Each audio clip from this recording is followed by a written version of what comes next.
What is IMF and how is it work in detail? Pros and cons of IMF.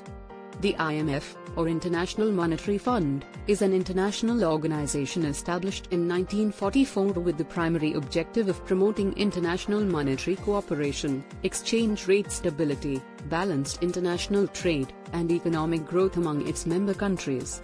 It is governed by 190 member countries and is headquartered in Washington, D.C.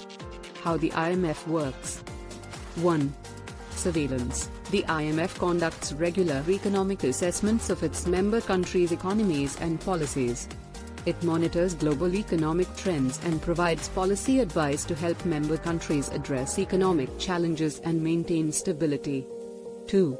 Financial assistance. The IMF provides financial assistance to member countries facing balance of payments problems, when a country is unable to meet its international financial obligations.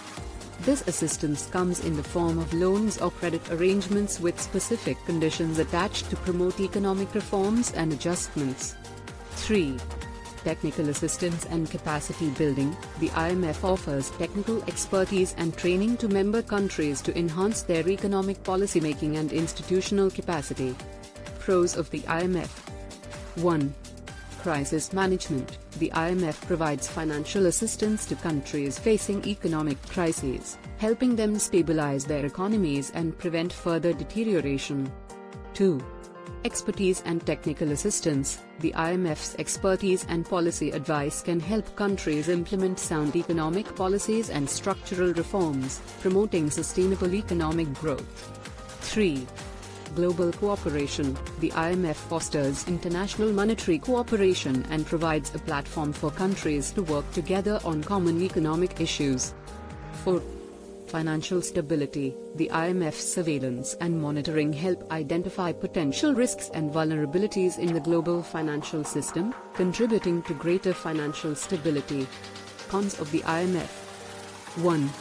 Conditionalities. IMF loans often come with stringent conditions, such as fiscal austerity measures and structural reforms. These conditions can be challenging to implement and may have adverse social consequences, such as reduced public spending on essential services. 2.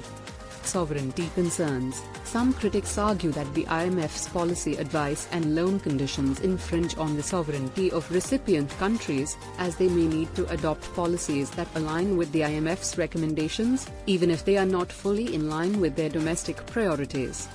3. Moral hazard. Critics claim that IMF bailouts can create moral hazard, encouraging risky behavior by both governments and private investors, as they believe the IMF will step in to provide assistance in times of crisis. 4. Inequality. IMF policies can sometimes exacerbate income inequality within countries, as the burden of economic adjustments may disproportionately affect vulnerable populations. 5. Democracy concerns. Some argue that the IMF's decision-making process is undemocratic, as major decisions are made by a few powerful countries, leading to unequal representation and influence. Overall, the IMF plays a crucial role in promoting global economic stability and providing support to countries facing financial difficulties. However, it faces ongoing criticism regarding its conditionalities and the impact of its policies on the economies and societies of member countries. The IMF continually seeks to adapt its approach to address these concerns and remain effective in its mission.